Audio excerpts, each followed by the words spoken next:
Amigos, ¿cómo están? Bienvenidos a Sin Medias Tintas. Buenas noches. ¿Cómo estás, Aldo? Muy buenas noches.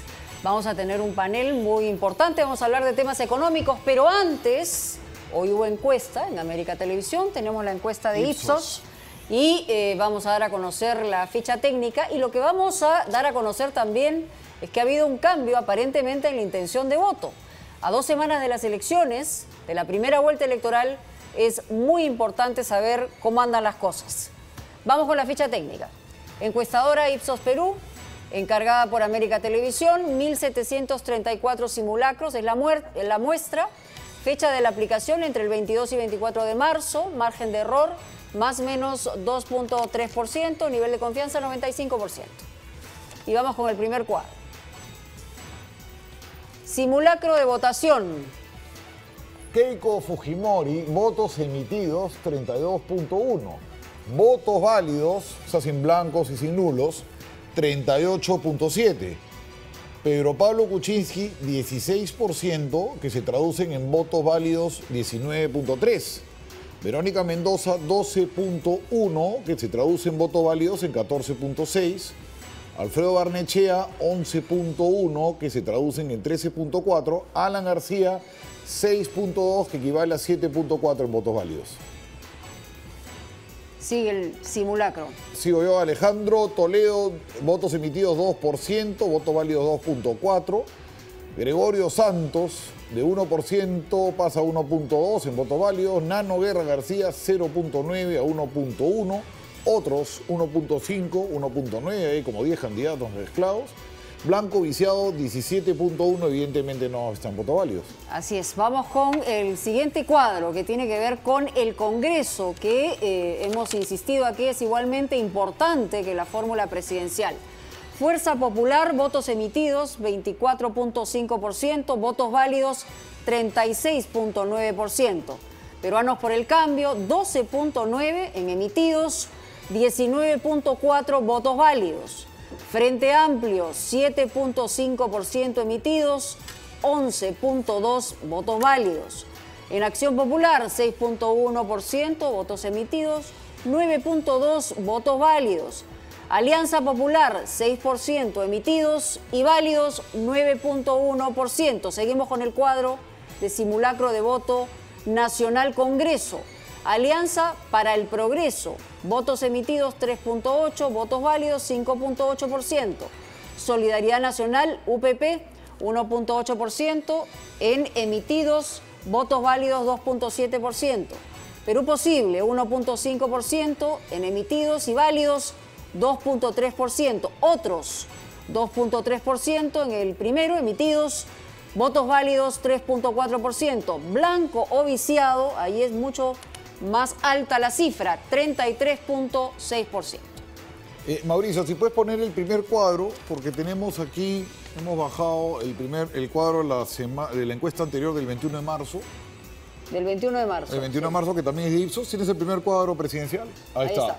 En la anterior, el 21 de marzo, a Keiko le dan 30.8. Acá le dan 32.1. Y en válidos era 38.3. Acá le ponen 38.7, no sé por qué con la subida no se traduce tan fuerte en válidos.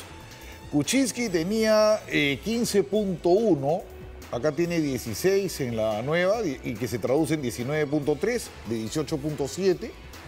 Mendoza tenía 11.3, acá ha pasado a 12.1, que viene a ser en válido, la vez pasada era 14.1, ahora es 14.6, ha ganado medio punto. Barnechea tenía 11.7, aquí ha bajado medio punto, 11.1. Tenía 14.6, acá ha bajado a 13.4, más de un punto. Y en el caso de Alan García también habría bajado, porque tenía 7 el 21 de marzo, que era 7.4, y en esta, que era 8.7. Y en esta tiene de 6.2, pasa a 7.4, ha bajado ligeramente García. Y si tiene la congresal, de repente también podemos decirlo, que era el tercer cuadro. Ahí lo vamos a poner. De inmediato lo vamos a poner. Tenía 23.4 Keiko y acá tiene 24.5, de 36.1 pasaba a 36.9, casi 37. Peruanos por el Cambio tenía 12.4, acá tiene 12.9, o sea, los cambios no son mira, tan fuertes, 19.1 a 19.4. Frente Amplio sí sube, tenía 6.7 y acá pasa a 7.5 y está teniendo 10.3 frente a 11%, 11.2 acá. Acción Popular estaba en 7.9, mira, más fuerte que en la Congresal, y ahora está en 6.1. Baja de 12.3 a 9.2. Es una baja importante. Es una baja importante, más que en el candidato, mira, qué curioso. Alianza Popular, más bien esto funciona al revés. 5.7 y ha subido en esta encuesta 6 y de 10.3 a... baja 9.1. Qué curioso teniendo menos porcentaje, baja 9.1. Pero bueno, el gran cambio entre la que hizo Ipsos el 21 de marzo y la que ha presentado esta noche a través de América Televisión es en el tercer puesto, que es que se invierte la figura. Verónica Mendoza pasa al tercer lugar y Alfredo Barnechea baja al cuarto lugar, ¿no? Uno diría que es un empate técnico, pero entiende tendencia, ¿no? La tendencia es muy importante ahí y estoy segura que van a haber muchos análisis respecto al asunto, porque en el caso de Barnechea, si es que continúa en la semana siguiente, que nosotros vamos a tener además una encuesta de GFK declinando, ahí sus ilusiones se van... Chisqui sube un poquito, se mantiene en lo suyo, Keiko también en lo suyo. Más o menos han mantenido las mismas cifras. Con alguna tendencia al alza muy ligera, ¿no?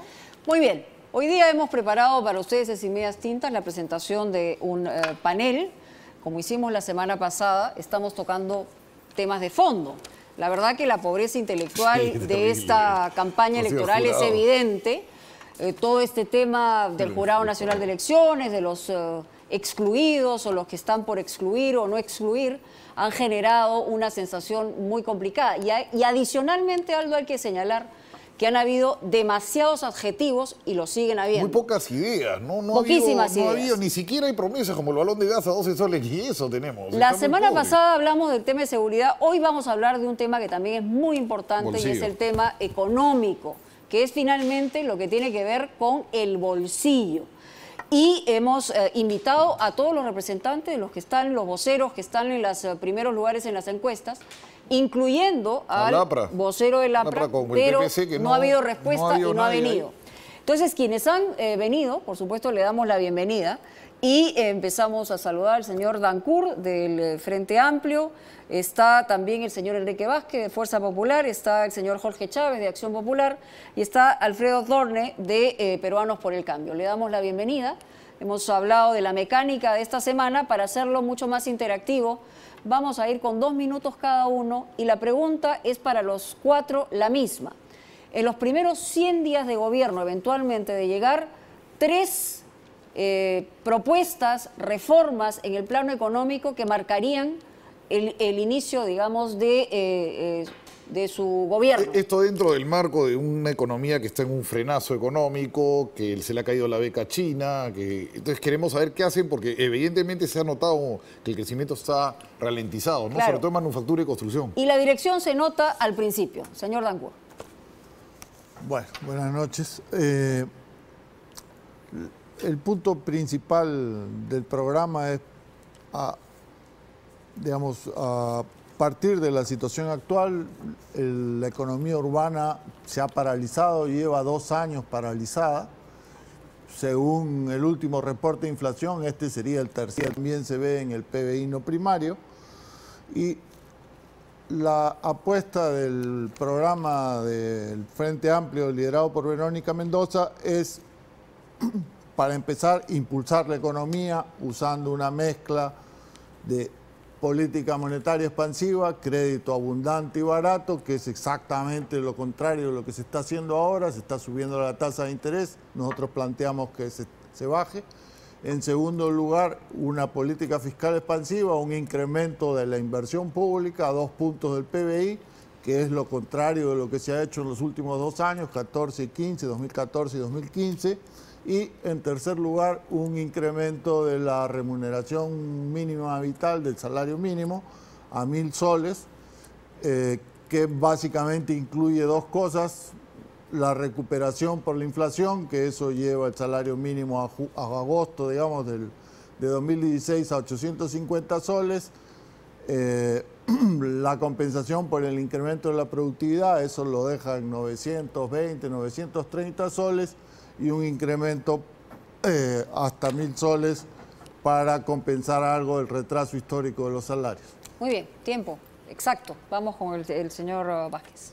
Muchas gracias. Para Fuerza Popular, nosotros nos interesa muchísimo la situación de la gente. Entonces, ¿qué nos preguntamos? ¿De qué manera la gente puede estar mejor? La única manera es que tengan un ingreso permanente. Y para que tengan ingreso permanente, tenemos que generar un clima de inversiones que permita que cause un crecimiento económico sostenido, pero sobre todo inclusivo, que no haya distinción. Entonces, hay 3 reformas importantes para nosotros. Primero, generar un shock de inversión pública en lo que significa en infraestructura productiva, carreteras, telecomunicaciones, electrificación e Internet. Porque finalmente lo que nos interesa es incrementar la competitividad regional y nacional. El segundo es un shock de inversión en infraestructura social, caminos rurales, electrificación rural, agua potable, saneamiento, así como vivienda para incrementar la productividad marginal de los factores. Y algo que nos interesa mucho como gran impulsor de la inversión, tanto pública y privada, es hacer que Proinversión sea un ente mucho más eficiente, mucho más eficaz, para que sea un impulsador justamente de la inversión. ¿Qué es lo que apuntamos nosotros? ¿Cuáles son nuestros sectores dinámicos? En primer lugar, tenemos turismo, que ciertamente necesitamos cielos abiertos para que haya mayor flujo de vuelos. En segundo lugar, tenemos que incentivar una agricultura, sobre todo que esté orientado hacia lo que significa la exportación.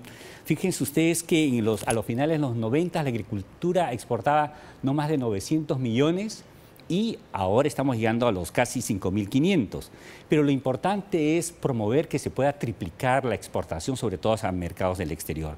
Y tenemos que incentivar productos como el café, la quinoa, el cacao, que son puntales, que no solamente provienen de la costa. Tenemos que darnos cuenta que China ha cambiado su política poblacional, entonces hay muchos estómagos que alimentar, entonces hay oportunidades ahí por avanzar. La forestación también, al igual que pesca y minería. Muy bien, señor Chávez. La propuesta de Alfredo Barnechea es una propuesta que implica un gran cambio respecto a lo que se ha venido dando en el manejo económico del país. Lo que está planteando es una sociedad de bienestar conjuntamente con una economía de libre mercado, versus lo que sucede actualmente, que tenemos más bien una sociedad que se ha convertido en subsidiaria, que no participa en la toma de decisiones y que debería participar activamente en la toma de decisiones a nivel regional, sectorial, etc.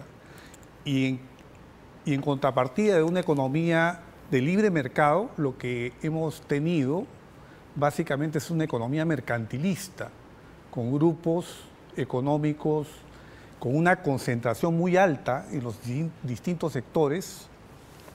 El Perú es la economía más concentrada en toda América Latina y eso hace que los precios sean más altos de lo que fueran si hubiese competencia. Eso hace que no haya las mismas oportunidades para las medianas, para las pequeñas empresas.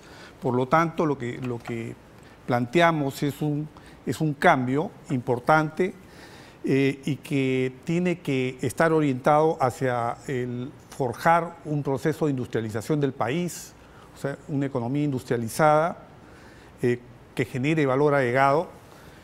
Y claro, en los primeros 100 días, para ir directamente a la pregunta dentro de este marco, vamos a poner mucho énfasis en la generación de empleos, desde luego con una inversión pública que se durmió y que tiene que ser impulsada desde los gobiernos regionales y locales, con un gobierno central donde el propio presidente de la República va a liderar un diálogo permanente con los gobernadores para poder llevar adelante un pacto pro desarrollo de cada una de las regiones. Le había pedido 3 propuestas, pero en todo caso ya será en el momento del intercambio de ideas. Señor Zorne. Gracias Mónica, gracias Aldo. Para nosotros el programa de reactivación es muy importante. Por primera vez vamos a tener que los motores de crecimiento tienen que ser motores internos. No vamos a contar con los motores externos. Y por tanto nosotros tenemos 3 partes en nuestro programa de reactivación. Una primera parte es un impulso fiscal vamos a pedir un cambio en la ley de transparencia que nos permita mantener el déficit al 3% hasta el 2019. Y el 2020-21 bajaríamos un punto porcentual a converger a 1%. También dentro del impulso fiscal pondríamos un límite al gasto corriente para que todo el gasto adicional venga a gasto de inversión. En segundo lugar, solamente con inversión pública no vamos a sacar a la economía adelante. Necesitamos un impulso privado. Y para eso nosotros planteamos una serie de reformas tributarias. La más importante es una ley de formalización de la pequeña y mediana empresa, bajarles el impuesto, lo que llamamos el 10 por 10, 10% de utilidades o 2.5% sobre sus ventas. También tenemos el planteamiento de la reducción del IGB, un punto porcentual por año hasta 15%. Y por último, un beneficio para las empresas que inviertan en el Perú, es decir, les permitimos deducir el íntegro de sus reinversiones. Y por último, pensamos que hay una gran oportunidad con todos los proyectos mineros y de infraestructura hoy día que están atracados, que representan casi 26.000 millones de dólares. Eso es el 50% de la inversión privada y pretendemos destrabar todos estos proyectos haciendo una serie de cambios legislativos. Muy bien, muchísimas gracias. Le había quedado 10 segundos, pero vamos ya ahora a los temas puntuales, Aldo. Bueno, quería tocar el salario mínimo, pero antes le quería preguntar a todos ustedes, me han dicho mucho de estimular el gasto fiscal, pero el Estado no funciona hoy en día. Lo ha tratado de hacer este gobierno, lo ha tratado de hacer el gobierno anterior, lo han tratado de hacer todos los gobiernos. Hay un tema con el Estado, con el SNIP, con el gasto en regiones. Yo no veo tan ágil como plantean ustedes el tema de mover el gasto fiscal, y les quería preguntar si utilizarían el Fondo de Estabilización Fiscal dentro de esto. Y como tema, ya como segunda parte, es el salario mínimo, ¿no? Señor Bangura.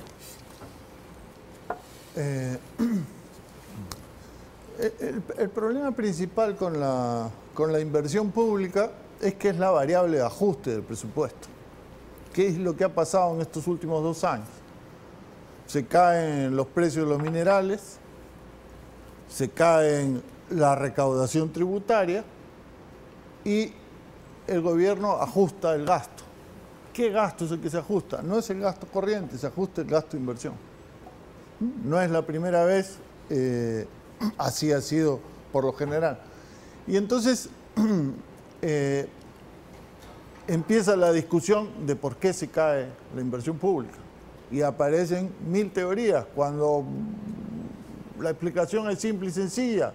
El MEF ha definido que la inversión pública se cae para mantener las cuentas fiscales dentro, o el déficit fiscal dentro de ciertos límites, que es a lo que obliga la ley de transparencia a la que se refería Alfredo. Entonces, yo creo que ese es el punto simple y sencillo. Ahora, aumentar la inversión pública en las circunstancias actuales ciertamente implica aumentar el déficit fiscal. Eso está absolutamente claro. Primero usted gasta y después la economía se reactiva. Ahora, ¿cómo se financia? Sí. Termino con eso. Hay 2 factores que habría que mencionar. Uno, que tenemos un chanchito macroeconómico, un fondo de estabilización fiscal. ¿Qué se usaría? De 7 puntos del PBI que se puede utilizar. ¿Todos coinciden o alguien discrepa?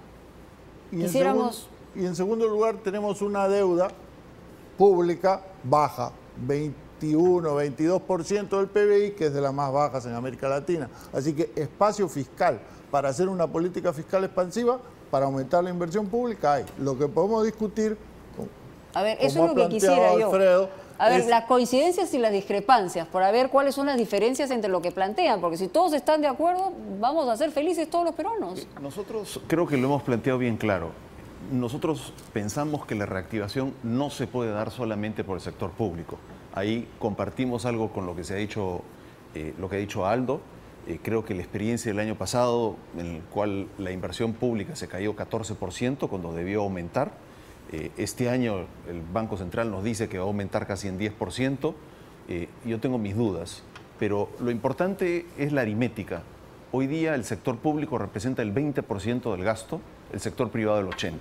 Nosotros no podemos concebir un programa de reactivación sin enganchar al sector privado, sin cambiar las expectativas que han sido lo que ha hecho que la inversión privada se caiga.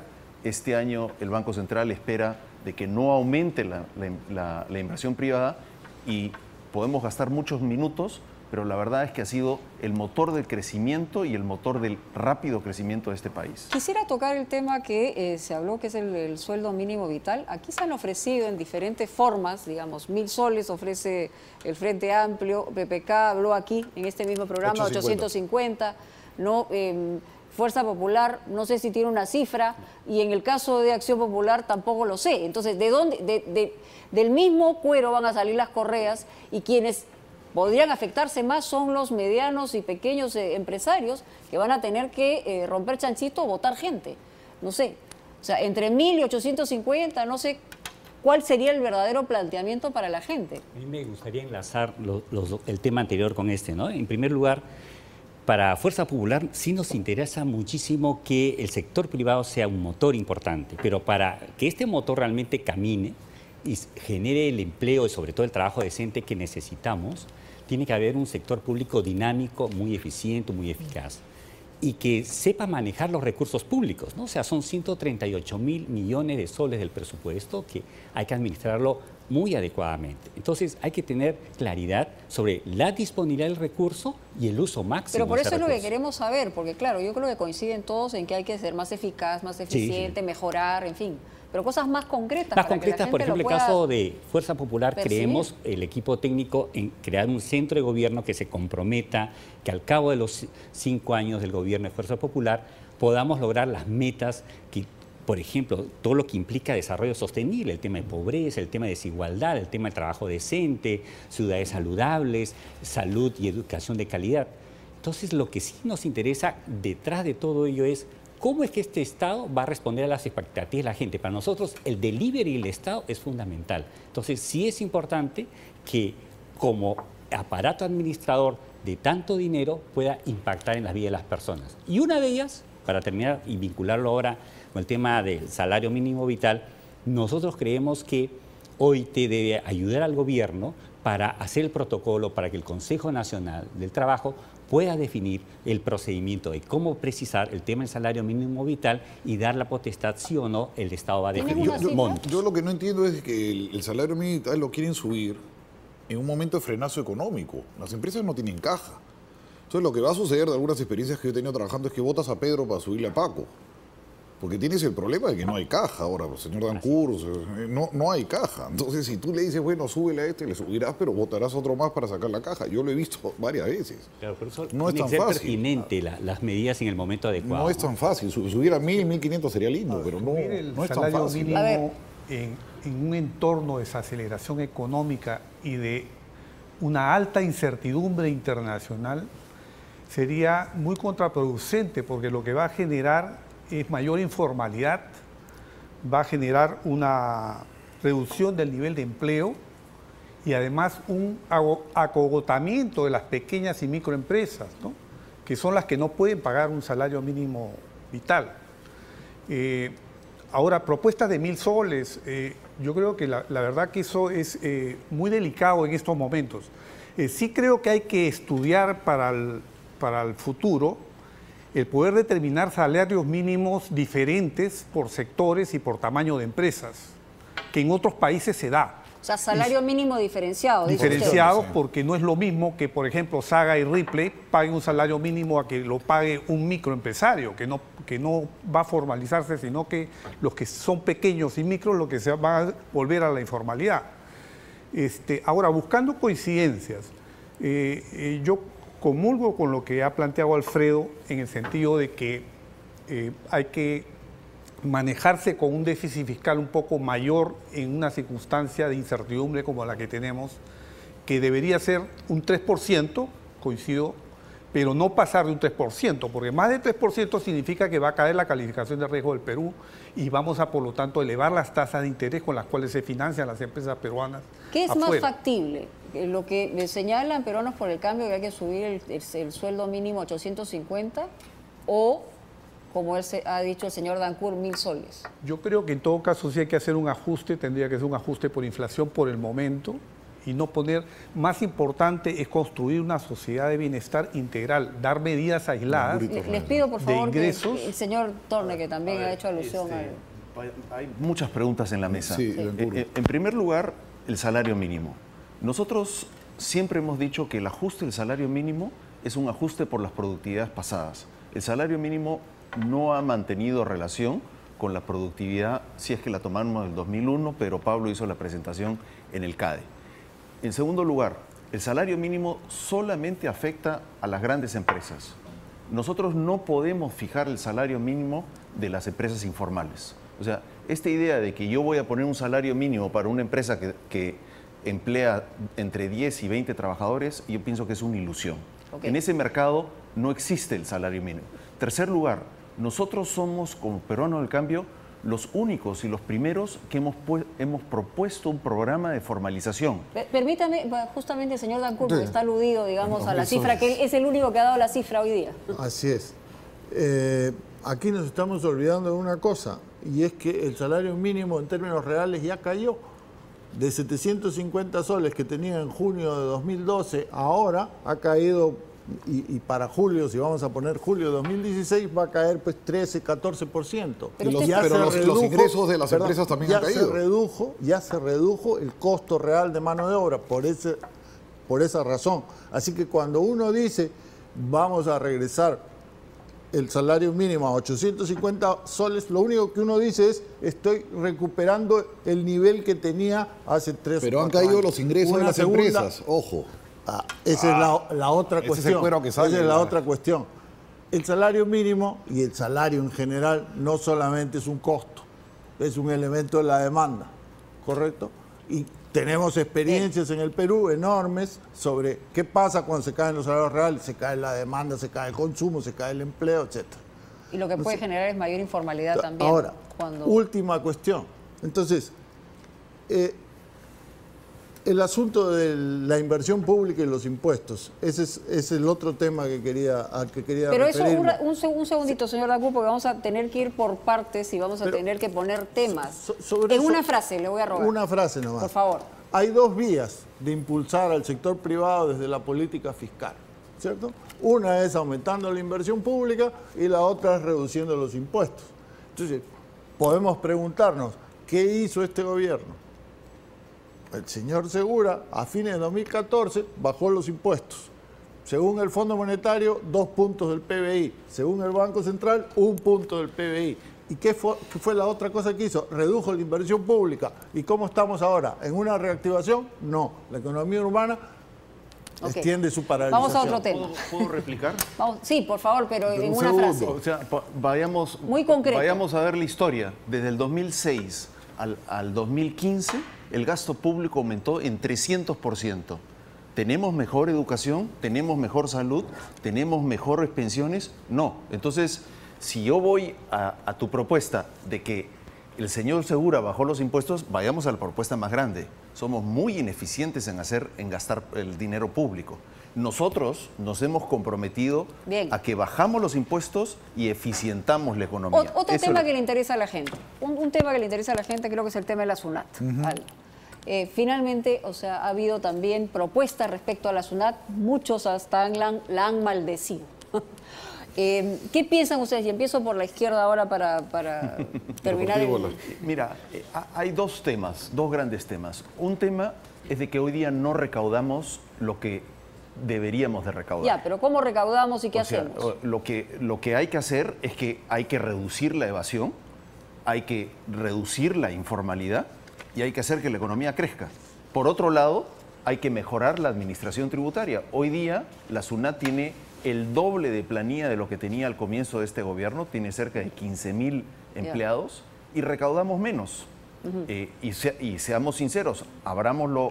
¿Qué habría? ¿Una reforma de la SUNAT? Una reforma reingeniería de la profunda SUNAT? de la SUNAT, una tecnificación de la SUNAT, una digitalización de la SUNAT y un cambio en la forma en que se administran los impuestos. Hoy día los impuestos son muy complicados, muy difíciles de pagar. O sea, simplificar impuestos. Ok. Simplificar todos Señor los Chávez. impuestos. Bueno, para mí las cifras no cuadran, ¿no? O sea, estoy de acuerdo con que el déficit fiscal hay que mantenerlo en un 3% del Producto Bruto Interno no más y de ahí volver a bajarlo, pero la propuesta que hace Alfredo es de bajar los impuestos, más aún de lo que ya han bajado el impuesto a la renta, y luego bajar el IGB a 15%, a mí me parece es una locura. O sea, simplemente, por más eficientismo que hagamos, ¿cómo es que vamos a generar más acceso y más calidad de salud?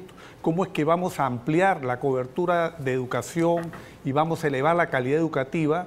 Asignando más presupuesto a la educación, cómo vamos a solucionar los problemas de seguridad ciudadana, bajando los impuestos de la manera tan radical como plantea Ciudadanos por el Cambio. A mí me parece que... Peruanos por el Cambio. Discúlpame. No está en el proceso. Ahora, en ese tema marco, SUNAT, la SUNAT, coincido, es una institución que se ha estado manejando mal, cada vez con menos transparencia. Ha habido hasta síntomas de corrupción recientemente que se han hecho conocer, y es una entidad que necesita mejorar y ser sobre todo una entidad no solamente fiscalizadora y que recauda, sino que al mismo tiempo tiene que tener un rol facilitador para los pequeños empresarios. Perfecto. Y no por una simple falla en una declaración estar clavando multas. En Fuerza Popular creemos que hay dos preocupaciones importantes. Uno que es mejorar la recaudación y el otro es priorizar el gasto, justamente producto de esta recaudación en opciones costo efectivas. Ustedes saben que justamente con esta medida que dio el gobierno actual se ha dejado de percibir 2.900 millones de soles. 1.600 millones se les ha aliviado a las grandes empresas y 1.300 a los principales contribuyentes de personas naturales. Yeah. ¿Qué hubiéramos hecho en caso de un gobierno como el de Fuerza Popular con esos 2.900 millones? Hubiéramos apoyado a 100.000 jóvenes de beca 18 o expandir lo de crédito educativo. Ok, pero ¿qué harían? Pues va a quedar al futuro. Justamente, duplicar quizás el CIS con estos recursos que se dejaron de recaudar. El otro es priorización del gasto, por ejemplo, ¿no? Para nosotros es muy importante invertir en los derechos de los niños, niñas y adolescentes. Y por eso nos preocupa a nosotros que se acaba de aprobar una transferencia de 500 millones de soles a UNOPS para la construcción de un museo, que ciertamente la cultura de nuestro país es muy importante y relevante, pero más importante es combatir la desnutrición crónica infantil, la anemia y la obesidad infantil, entre otros problemas de la infancia. Ok, SUNAT, seguimos con el tema SUNAT para dar por sobre lo menos SUNAT. a todos. Nosotros creemos que el problema no es la SUNAT, sino el problema es la rebaja impositiva que ha habido ahora. Se han perdido, ya lo dijo Quique Vázquez, pero se han perdido entre 1 y 2 puntos del PBI si tomamos en cuenta que la rebaja del impuesto a la renta de tercera categoría va a seguir operando. 2 puntos del PBI son 4.000 millones de dólares, ¿no es cierto? Y entonces la pregunta es, ¿cuál es la justificación de esa rebaja impositiva que el Frente Amplio se ha comprometido a revertir? ¿Cómo? La ley que se dio para bajar los impuestos se elimina Revertirla. y se restituye las tasas impositivas anteriores. Pero el punto es el siguiente. En una frase, por favor. En una frase. Esos 4.000 millones de dólares pueden, no voy a entrar en detalle, pero pueden gastarse en inversión pública, en salud, en educación. Y el punto esencial es que efectivamente se pueden gastar bien. Cualquier comparación de Perú con países vecinos de América Latina muestra que no solamente tenemos brechas de infraestructura enormes, sino que gastamos menos en salud y educación. A mí me hubiera encantado que alguno de los cuatro me hubiera dicho algo del Tribunal Fiscal. ¿Del qué? Que no funciona bien el Tribunal Fiscal, qué iban a hacer con el Tribunal Fiscal, o me hubieran hablado algo más del Código Tributario. Porque esas son dos cosas que no están caminando dentro del SUNAT. Pero sigamos porque estamos con el... Todavía, rapidísimo, puede haber, pues tenemos unos minutitos. A ver, sobre el lo Código puntual. el Tribunal Fiscal, que no funciona muy bien como segunda instancia, que está atracado cantidad de temas ahí. Y el Código Tributario que tiene que simplificarse. Es un Código Tributario muy frondoso, no es peor que el Código Electoral, porque ahí ni siquiera hay código. Pero ¿qué hacemos? ¿Qué ideas tienen al respecto con el Tribunal Fiscal, Pero por muy ejemplo? rápido tiene que ser. No, yo pienso que hay que revertir una serie de medidas que se dieron, entre ellas las medidas del Código Tributario, la famosa ley de elusión. Hay una serie de discrecionalidad que ha tomado la SUNAT y que lo único que hacen es acogotar... ¿Ustedes acabarían con eso? Claro que acabaremos con eso, lo hemos planteado, está escrito. O sea, Pero yo creo que lo más importante, y yo quisiera contestar alguna de las dudas. Yo pienso que aquí hay una confusión entre los economistas, porque cuando los economistas dicen bajamos los impuestos, perdemos capacidad para gastar. Y no es así la cosa. Hoy día tenemos un sistema tributario con 7,5 millones de contribuyentes, de los cuales pagan 450,000. Con ese sistema no podemos ir a ninguna parte. Entonces, lo que nosotros planteamos es, para que realmente hagamos que la economía crezca, que la economía se formalice y que... Bajas impuestos, gana más gente. Bajo impuestos, gano penetración y salgo adelante. Hoy día, una pequeña empresa paga un impuesto... Hablar corto a los economistas. Bueno, paga un impuesto al IGB del 18%. Y como el IGB es un sistema que uno recompone sus impuestos sobre lo que paga sus insumos, entonces termina pagando un impuesto sobre las ventas brutas y no sobre el valor agregado. Señor, ¿alguien discrepa o coincide todo? No estoy de acuerdo. Lo que necesitamos es luchar contra la informalidad, reducir la informalidad lo más rápido posible. Pero eso es un enunciado, ¿no? O sea, ¿cómo, no? En el Perú el empleo informal es del orden del 73% de la PEA. Hay que bajarlo por lo menos a un 50% muy rápido. Eso históricamente no se ha visto. Ha venido reduciéndose, pero de una manera muy, muy lenta durante muchas décadas. Entonces, para poder bajar sustantivamente la informalidad, necesitamos bajar impuestos, sí, pero no el impuesto a la renta a las grandes empresas. ¿Sino cuál? No el IGB en general. ¿Qué tendría Necesitamos bajar los impuestos a las pequeñas empresas, a las empresas informales que quieren formalizarse. A ellas tenemos que bajarles los impuestos al mínimo y por un plazo, digamos, de 4 o 5 años para que puedan formalizarse y para que además se enganchen en esa formalización. Pero tenemos que darles a cambio capacitación, tenemos que darles acceso a financiamiento, tenemos que elevar la productividad de estas empresas porque gran parte del problema de la informalidad es la baja productividad de las empresas. ¿Coincide con alguno de los dos o tiene una tercera coincidimos vía? en la realidad que SUNAT es un ente asfixiante y lo que tenemos que hacer es que SUNAT se convierta más bien en un facilitador y buen administrador de los incentivos tributarios, porque tenemos que preocuparnos nuevamente en que cómo estas pequeñas microempresas puedan florecer, hacer que jale el empleo, que genere oportunidades a la masa trabajadora. Entonces, necesitamos una SUNAT que en realidad comprenda que con incentivos tributarios que sean muy bien administrados, les permita operar, establecerse y desarrollarse. ¿Pero cuáles serían esos incentivos tributarios? Bueno, por ejemplo, en el plan de... ¿A qué nichos? Por ejemplo, cuando hemos propuesto una deducción de hasta 175% del impuesto a la renta para gastos de proyecto de investigación para la innovación, que es algo sumamente crítico en nuestro país, como decía un profesor visitante que estuvo en una universidad prestigiosa, que es importante generar estos espacios para que se puedan innovar, que es lo que nos falta como país. Señor Dacú. Yo creo que la experiencia ha demostrado que reducir los impuestos como método de reactivar la economía no funciona. Eso es lo que tenemos en 2015. Se bajaron los impuestos a la renta, en particular a la tercera categoría, a las empresas, con el argumento de que la inversión privada iba a aumentar. No aumentó. La inversión privada depende de otros factores. ¿De qué depende? Bueno, en el sector minero y en los sectores extractivos, de cuáles sean los precios que rigen en el mercado mundial para los metales, para el petróleo. ¿No hubiera sido más sabio, si esos precios se caen... ¿No hubiera sido más sabio bajar el selectivo a la gasolina o el impuesto a la gasolina? Si iba al consumo más rápido. Ahí hay dos cosas que quiero discutir después. Pero entonces, uno de estos factores que determina la inversión son esos precios internacionales que están abajo, ¿no es cierto? Entonces, si ustedes miran el reporte de inflación del Banco Central, ¿qué proyecta de inversión minera para el próximo año? Para este año, dice va a caer 30%. ¿Por qué? Porque aquí hay muchos impuestos, muchos trámites, mucha regulación. No, porque los precios están bajos. La otra cuestión esencial es la capacidad ociosa. ¿Cuánta capacidad ociosa tienen las empresas? ¿No es cierto? Entonces, si usted tiene un restaurante que opera a media capacidad, ¿para qué va a crear otro?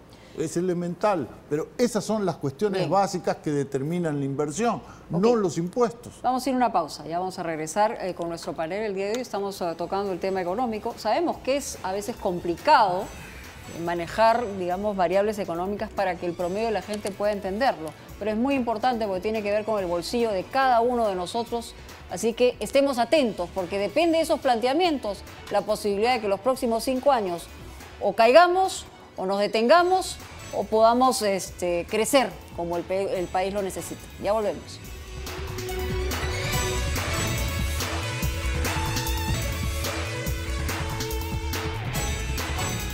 Bueno, Mónica, creo que es ahora el momento de tocar el tema previsional, ¿no? Que a todos nos va a tocar algún día. Que además que la gente está en la expectativa, ¿no? ¿Qué va a pasar con el tema de las AFP? Y el sistema público también, la ONP, la ONP, perdón. La ONP, que son dos sistemas previsionales que, en fin, están en plena discusión.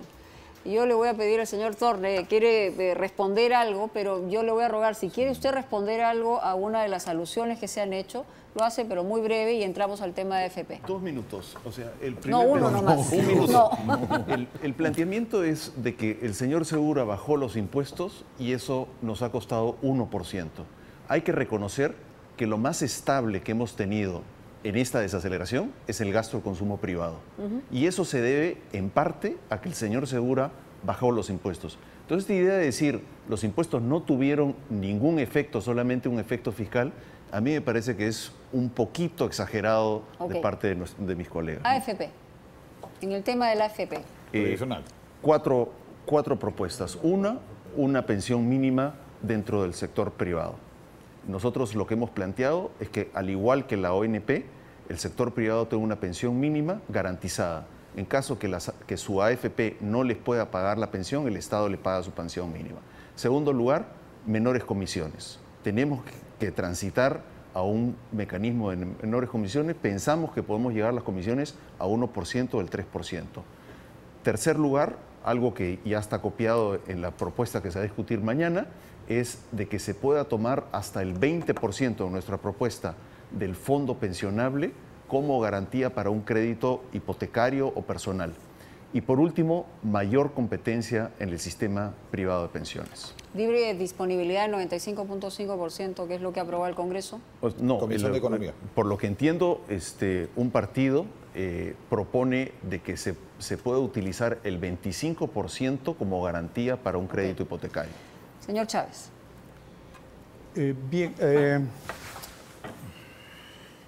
Más competencia en las AFPs.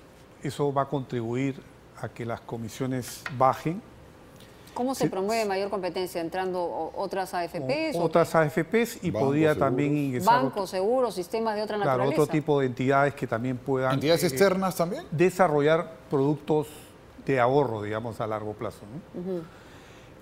Pero es un tema bien técnico porque hay que ver los calces de plazos, en fin, que tienen que, o sea, tiene que desarrollarse. Pero en un eventual gobierno de técnicamente. Acción Popular, ¿se plantearía qué? ¿De qué manera, digamos, se plantearía el tema de discusión sobre el tema previsional? Que se abra la competencia, le darían facilidades, digamos, ¿cuáles serían las...? A Vitocho le gusta mucho el tema. Sí, claro, o sea, abrir la competencia, se ha considerado inclusive que entre el Banco de la Nación. A mi criterio, yo sería un poquito más cuidadoso con el ingreso del Banco de la Nación, porque el Banco de la Nación, siendo entidad estatal, siempre va a haber la duda del pensionista de si esos fondos en algún momento los puede tomar el Estado para otros usos. Como ha ocurrido en el pasado como ya con ocurrió en el otras pasado. instituciones. Entonces, más bien, yo creo que hay que poner énfasis en flexibilizar las opciones que hay actualmente para los pensionistas, poder flexibilizar también el acceso a la pensión adelantada, a la pensión... ¿Usted está de acuerdo con la libre disponibilidad de los 95.5% del... Yo creo de que se ha aprobado en el Congreso? La libre disponibilidad como principio me parece bien, pero hay que reglamentarlo debidamente para que, digamos, sea...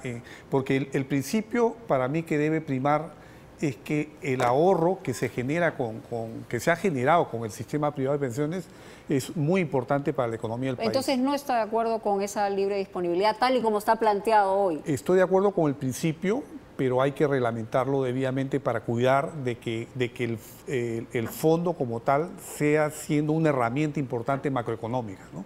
Okay. Y que permita financiar la inversión, ¿no? Señor Vázquez, usted, en Fuerza Popular. En Fuerza Popular creemos que, de todas maneras, dado el debate que se ha dado y las preocupaciones de la población, hay que revisar el sistema de pensiones, ¿no? ¿En dónde debía ¿no? revisarse el sistema? ¿Qué es lo que según nosotros miramos? Por ejemplo, el caso del sistema privado de pensiones, sí coincidimos en que hay que revisar el tema de las comisiones de las empresas, pero más importante es cómo asegurar que hayan más ofertantes con nuevos productos que permita de alguna u otra manera que el potencial beneficiario de una pensión pueda tener opciones de elegir lo mejor para sí, sobre todo para tener una vejez digna. ¿Usted está de acuerdo o no con lo que ha aprobado la Comisión del Congreso? Bueno, en Fuerza Popular se ha aprobado, digamos... la libre disponibilidad, estaban de acuerdo los congresistas de Fuerza Popular. Creo que es importante que sea más bien debate mucho más técnico, mucho más elaborado. ¿Tiene reparos con lo que se ha aprobado? Dentro de 15 días se establece un nuevo Congreso prácticamente, entonces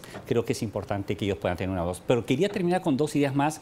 El Sistema Nacional de Pensiones ha mostrado mejoras, pero todavía es un tanto limitado. Pero un actor que está apareciendo y que hay que tener preocupación es el tema de Pensión 65. 500.000 beneficiarios reciben ayuda del Estado. Y con las proyecciones que se tiene, podría incrementarse más el gasto. Hay que ser muy cuidadosos en cómo conciliar este imperativo macro, que el aspecto de las pensiones es una fuerza de generación de ahorro para el país, para invertir. Pero por otro lado, la cuestión micro, que es de las familias, para tener algo decente. Pero en lo meso está, ¿cómo está este tema de la carga fiscal que implicaría? Señor Dancourt, sobre las mismas preguntas. Bueno, el Frente Amplio de Verónica Mendoza, en primer lugar, aprobaría la ley que devuelve el 95% de sus fondos a los afiliados con 65 años. En segundo lugar, permitiría que los trabajadores puedan trasladar sus fondos de jubilación a otros intermediarios financieros, a bancos comerciales y cajas municipales. ¿No amenaza eso el sistema de las AFP? Es la única manera de generar más competencia. Si no hay más competencia, las comisiones no van a bajar. Y en tercer lugar, ya se dijo, pero con respecto a Pensión 65, lo que nosotros planteamos es duplicar el monto pagado por Pensión 65 a 250 soles mensuales. Muy bien, bueno, vamos a plantear otro tema, que es un tema que tiene que ver con la subida del dólar. Sí, ¿a quién pondrían ustedes en el BCR? ¿Seguirían con la misma política de flotación sucia, etcétera, que ha tenido el BCR? ¿Cuál va a ser la política monetaria que practicaría sus eventuales gobiernos? Empezamos con Dancourt, creo, ¿no? Para cambiar un poco el Hemos terminado con él. Cerramos con él. Adelante, señor Dancourt. ¿Qué haría usted en el BCR? Y siempre mencionen su partido, por favor, cuando vayan hablando, que la gente nos pregunta. El Frente Amplio de Verónica Mendoza, sobre la política monetaria, ha planteado, yo diría, 3 cosas básicas. Uno, que va a mantener el sistema de metas de inflación que hoy día el Banco Central utiliza, que utiliza en realidad desde principios de 2000, ¿no? Entendiendo que ese sistema de metas de inflación, como se usa en otras partes del mundo, unos 30 bancos centrales del planeta, no solamente se preocupa por la inflación, sino también por la actividad económica. Uno. 2, el Frente Amplio va a mantener el sistema de flotación, de dólar libre con intervención del Banco Central en situaciones más o menos extremas.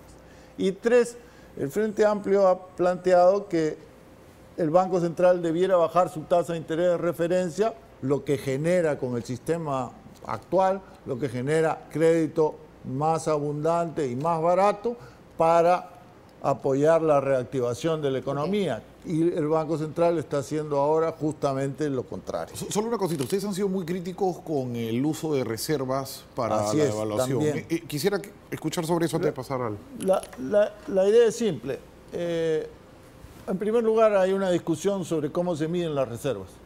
Nosotros decimos que se miden con la posición de cambio. Totalmente de acuerdo. Que son los dólares de los cuales disponemos. Que el Banco Central dispone, porque los otros son ajenos. Del gobierno o del sistema bancario privado. Y si vemos los datos, ¿qué ha pasado con eso?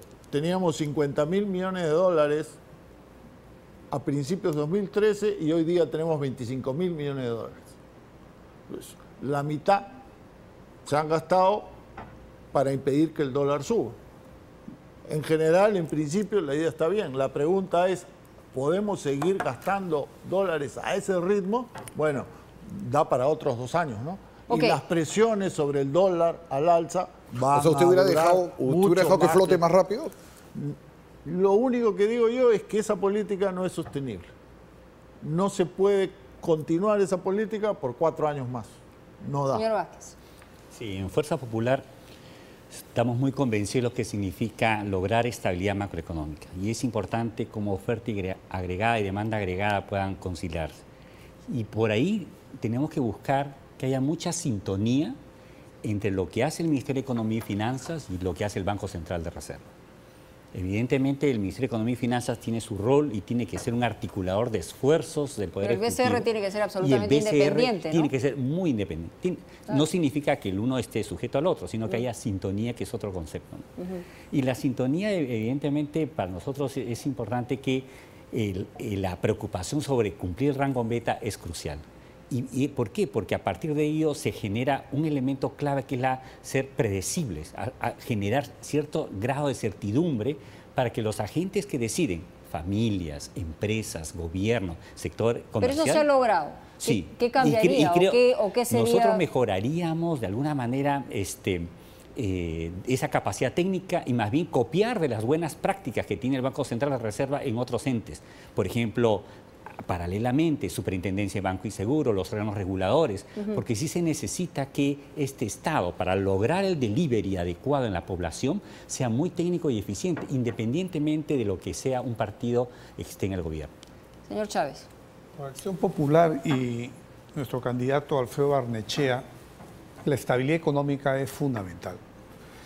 Y eso pasa por un respeto absoluto a la autonomía del Banco Central de Reserva, pero no por ello no vamos a tener una opinión respecto a esta política.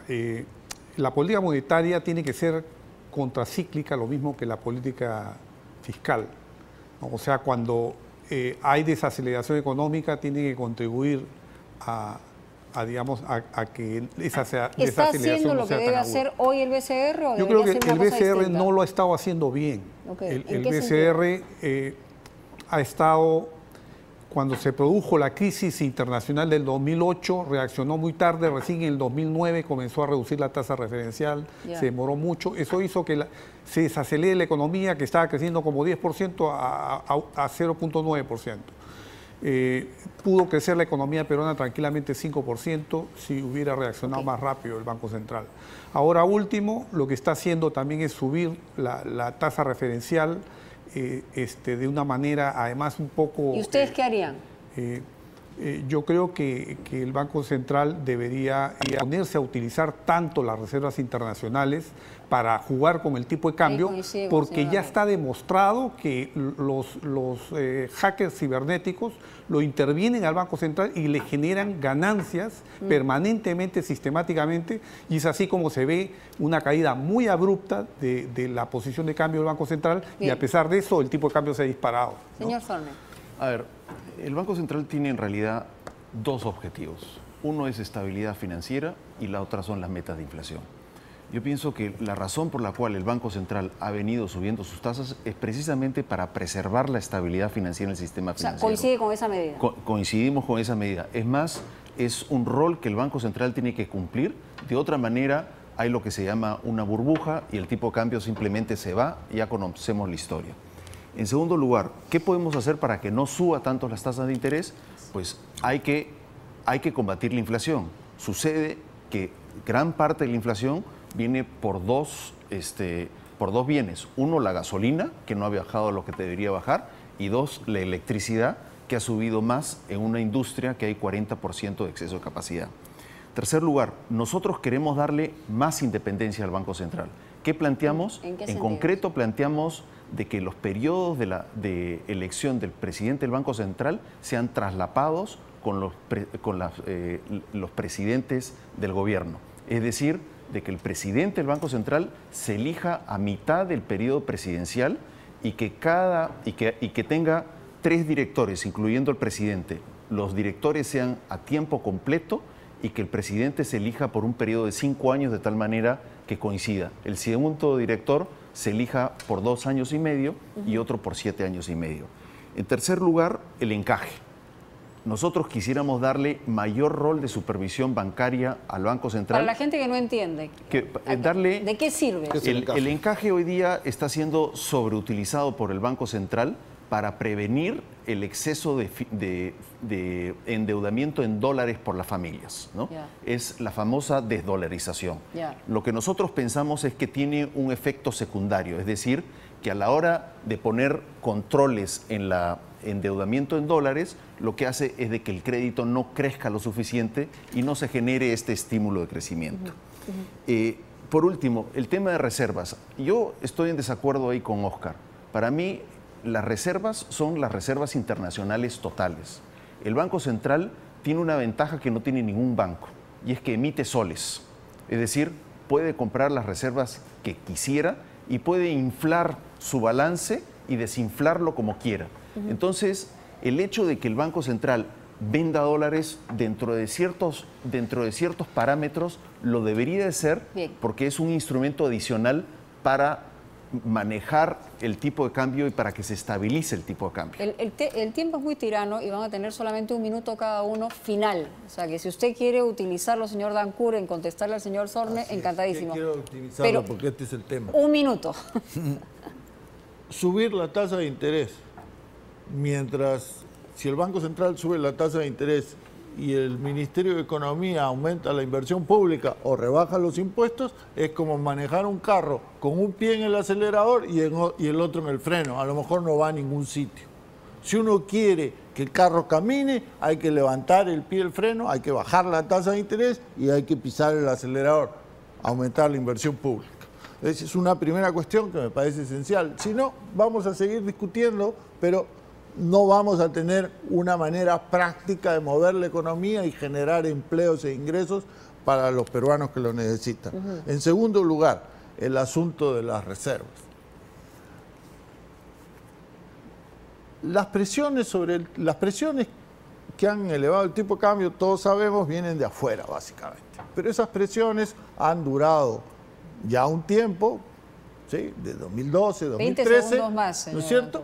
Y lo más probable, porque ese es el punto, lo más probable es que duren para el próximo gobierno, porque los precios de los metales van a permanecer bajos y el Banco Central norteamericano va a seguir subiendo su tasa de interés. Y entonces la pregunta que yo le hago a Alfredo es, ¿él preferiría recibir el gobierno con 15.000 millones de dólares de posición de cambio o con 35? Entonces, las posibilidades del Banco Central para operar son mucho mayores en el segundo caso. Perfecto, señor Dancourt. A ver, señor Vázquez. En Fuerza Popular, para nosotros pensamos que la mejor política económica es la que se preocupe en el ser humano. ¿Y qué cosa significa eso? Significa de qué manera las personas pueden acceder a un trabajo decente, y para ello es que vamos a fortalecer el Estado más técnico, fuerte y sobre todo moralmente sólido para poder administrar los recursos, estos 138.000 millones de soles. Entonces, asegurarnos un delivery adecuado para que haya mejor y más educación de calidad, salud y sobre todo nutrición, y paralelamente generar los incentivos al sector privado para que genere este empleo, sobre todo el trabajo decente. Cuando estamos hablando que 300.000 jóvenes se insertan al mercado laboral y no todos obtienen un trabajo adecuado, es un motivo de preocupación. Entonces, sí es importante para Fuerza Popular es cómo le ponemos este rostro humano, ¿no?, a las medidas de políticas fiscales para que impacten las personas. Y eso significa, por ejemplo, ampliar la jornada escolar completa, el seguro social integral de salud y otras medidas que impacten la calidad de vida. Señor Chávez. Yo pienso que más que la preocupación de a corto plazo cuánto crecer, para mí lo que más me preocupa, y a Acción Popular y a nuestro candidato Alfredo Barnechea nos preocupa cambiar el rumbo del país, cambiar el rumbo de la economía y poner los cimientos para una nueva economía en estos en el primer año, digamos, de gobierno. Y para eso se requiere hacer una reforma muy fuerte en lo que es la gestión pública.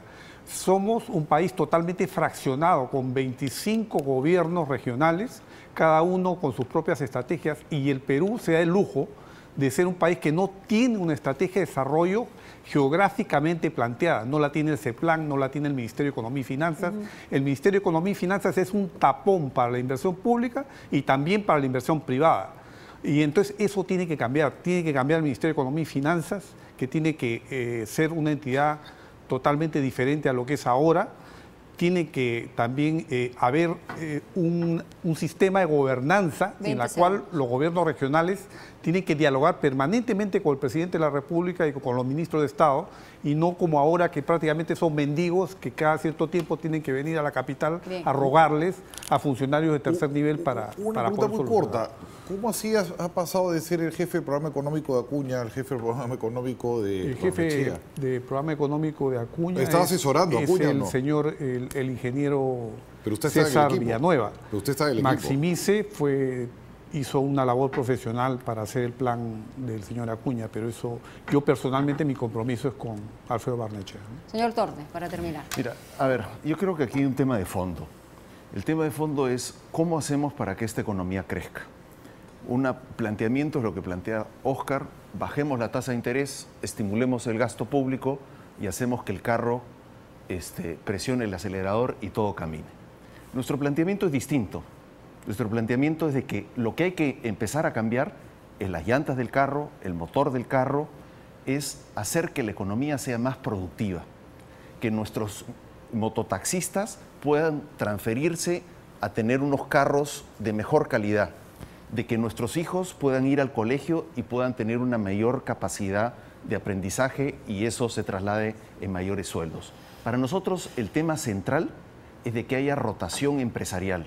Por eso nosotros planteamos bajar los impuestos. Bien. Hay que generar productividad en este país y no es solamente haciendo la magia de gastamos un poquito más o bajamos las tasas de interés.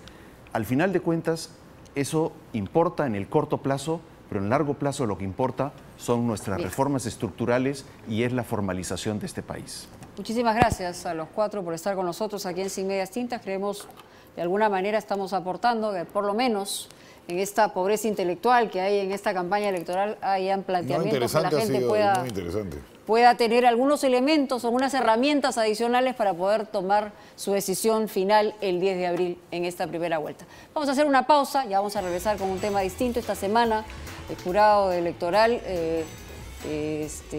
ha denegado la exclusión de Keiko Fujimori. El señor Spadaro vendrá acá para defender, pero vamos a plantear, todavía hay una instancia más en la que va a decidir si se excluye o no se excluye a la candidata. Ya regresamos con ese tema.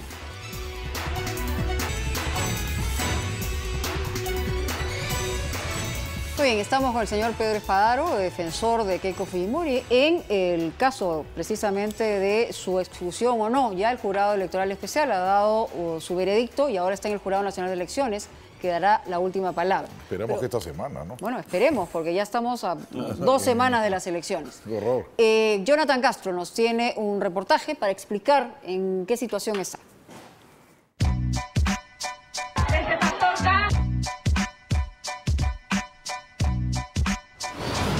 ¿Por qué el jurado electoral especial tomó la decisión de mantener a Keiko Fujimori en carrera?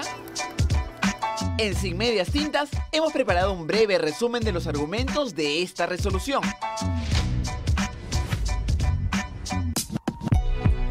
El primer argumento del jurado es que Keiko Fujimori no entregó el dinero directa ni indirectamente, sino que asistió en calidad de invitada a participar en la premiación de la final de un concurso de baile.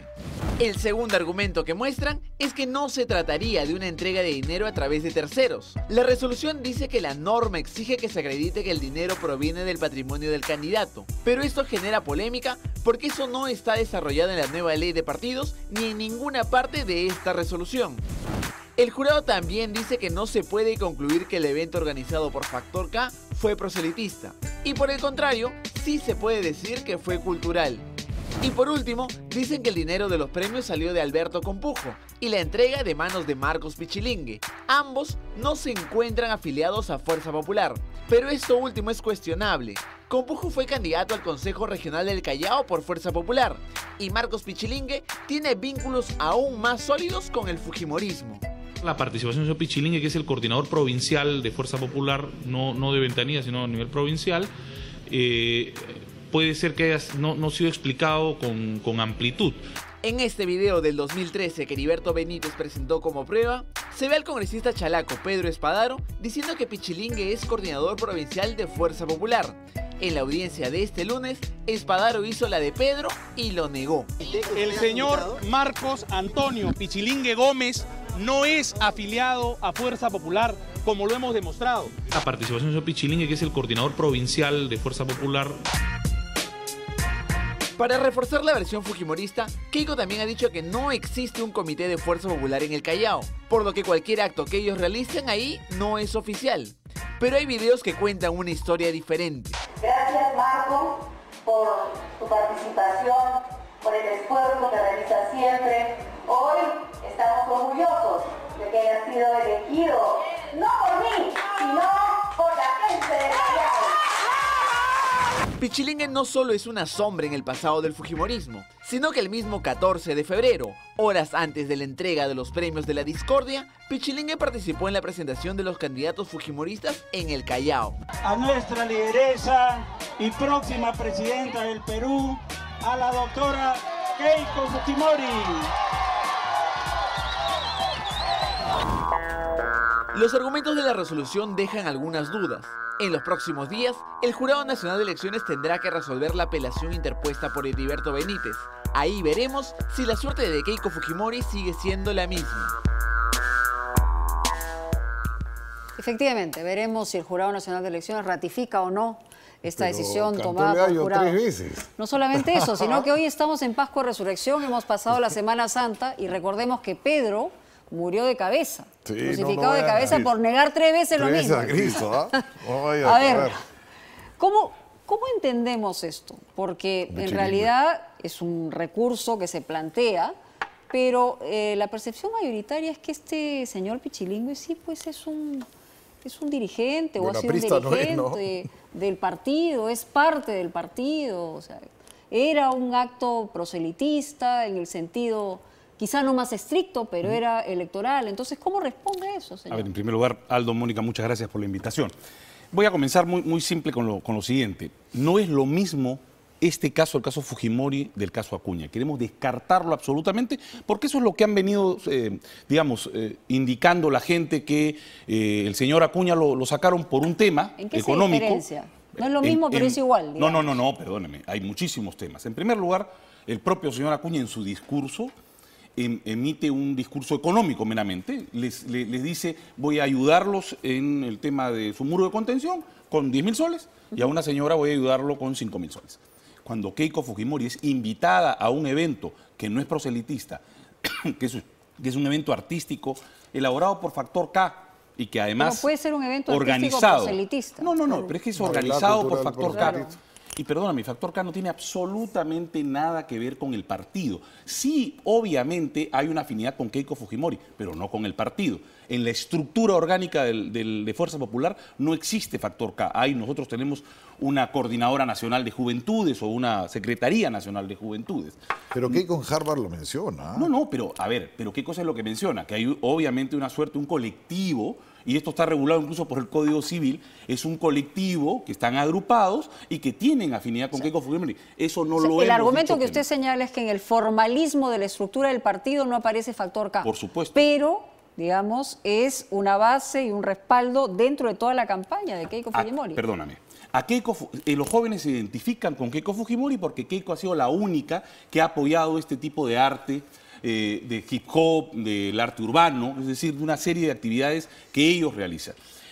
¿De dónde sale la plata de Factor K? Perdóneme, Fuerza Popular, hasta el año pasado, antes de la entrada en vigencia de la ley, ha apoyado a estas actividades, a todas las actividades. Una vez que sale esta norma, ya no apoyamos porque obviamente sabíamos la prohibición de esta ley. Pero hay que descartar también que el evento del señor Acuña era un evento proselitista. El evento de Keiko Fujimori no ha sido un evento proselitista, es un evento cultural y además era un concurso. Y acá hay una gran diferencia que, bueno, algunas personas por supuesto se han burlado. Una cosa es dádiva, que es un regalo, y el cual yo tengo el control de decidir a quién le doy la dádiva, y otra cosa es el premio. Porque el premio, obviamente, es la retribución de un esfuerzo. Van a decir que es lo mismo que Acuña, de plagio y copia. Pero, Mónica, tú sabes muy bien, y los televidentes van a entender que no es lo mismo, porque el premio, primero hay una base. hay un concurso, yo me someto a ese concurso, incluso está regulado por el Código Civil como un contrato. Ya, pero ese concurso tiene regalos, ¿no es cierto? Perdóname, medio segundo nada más. Sí, pero es una retribución al esfuerzo, es un premio, pero además yo no tengo el control, yo candidato no tengo el control a quién darle. Le puedo dar a Aldo en vez de darte a ti, porque él ganó el concurso. Muy brevemente, si yo me compro la lotería, me gano el premio mayor, Dios quiera, ¿es un premio o es una dádiva? Te pregunto, ¿es un premio o es una dádiva? Ya, yo le pregunto también a usted, no digamos, es una dádiva. Quienes organizan Factor K están subvencionados por algo, por alguien. Eso no es que cuente medio, o sea, no cuesta medio. Es un asunto que está manejado de alguna manera, tiene una organización determinada, hay una logística. No, a ver, los jóvenes obviamente se han convocado porque tienen algo en común, apoyar el arte, la cultura y el deporte, ¿correcto? Ahí ellos obviamente no cobran un centavo, los jóvenes tienen todo el entusiasmo. Además, solicitan apoyos a diversas personas, como es el caso, por ejemplo, del señor Campujo, que es el que dio el dinero para el apoyo de ese día. Acá está el documento que ellos mismos le solicitan. Aquí está. Y el señor Campujo está vinculado también con ustedes. Ahora vamos a hablar sobre las vinculaciones. No hay tanto tiempo. Bueno, quisiéramos que nos dé un poquito más de tiempo. Aquí está, solicitan a la municipalidad la autorización, Factor K, y la municipalidad le otorga a Factor K la autorización. Pero aquí está el elemento central. Nosotros, no es que nosotros decimos ellos no forman parte del partido. El mismo Jurado Nacional de Elecciones, en su ROP, en el que si estás inscrito o afiliado, aquí está.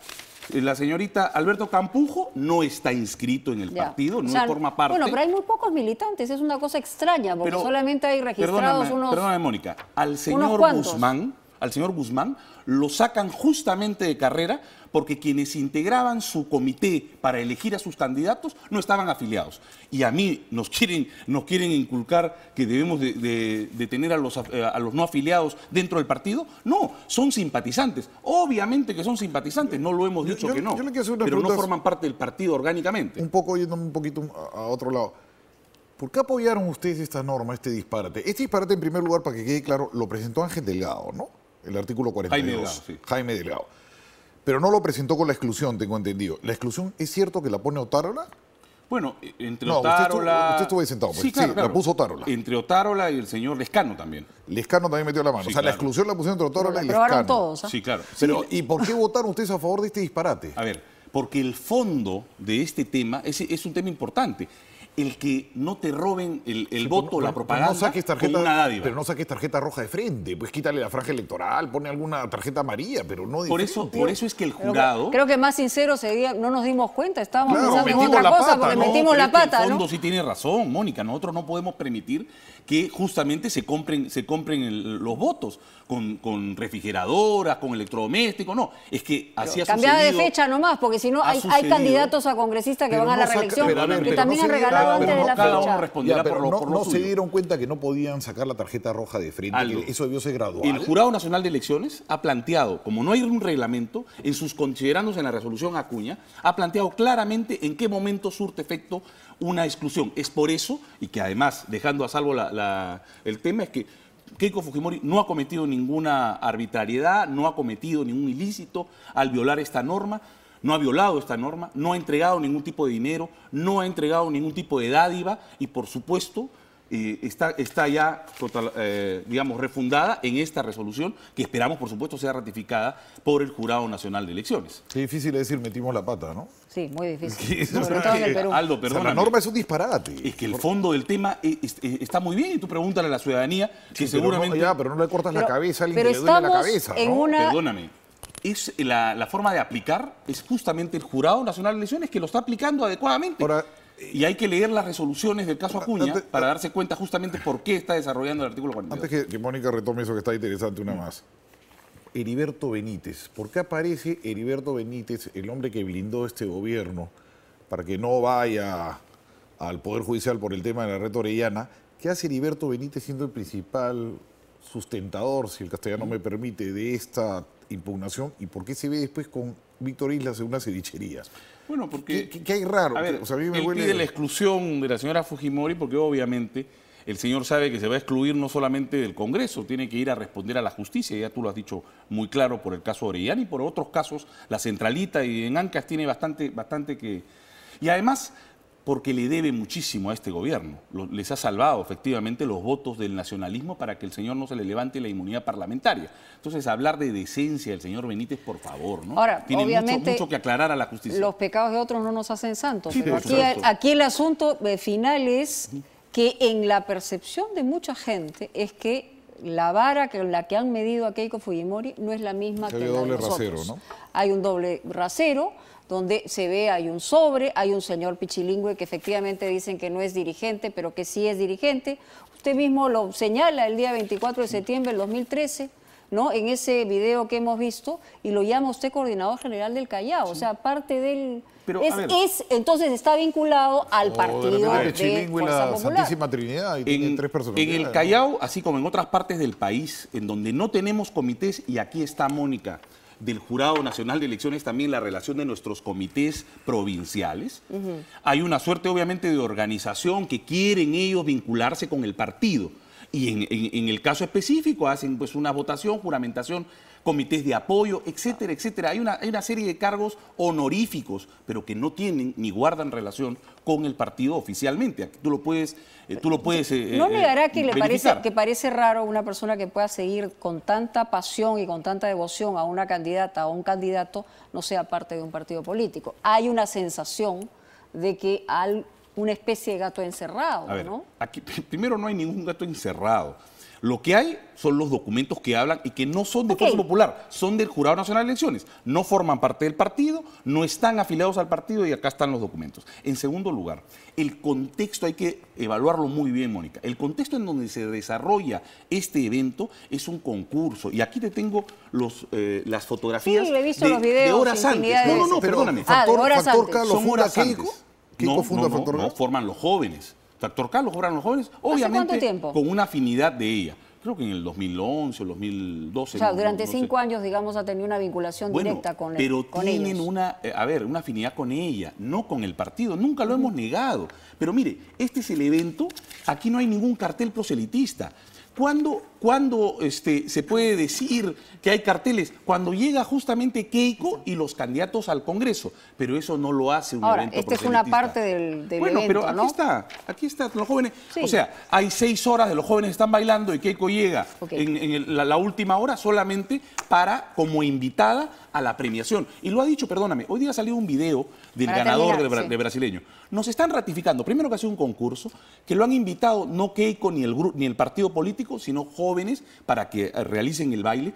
Tercer lugar, que es brasilero. Si fuera político, no invitaríamos pues a brasileros, invitaríamos y obviamente ganarían no solamente 3 como han ganado ahora, sino los 50. Y además que es un concurso y es un concurso de hip hop. Señor Espádaro, muchísimas gracias. Gracias, Esperaremos que el Jurado Nacional de Elecciones no saque una resolución a medianoche, que la saque durante el día para poderla analizar. Nos ha bailado un hip hop acá. Sí.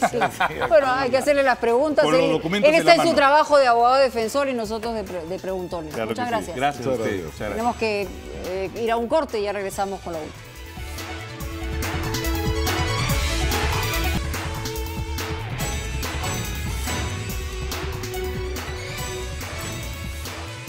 Amigos, no hay tiempo para más. Tenemos que irnos. Bailando hip hop. Próximo domingo. Chau.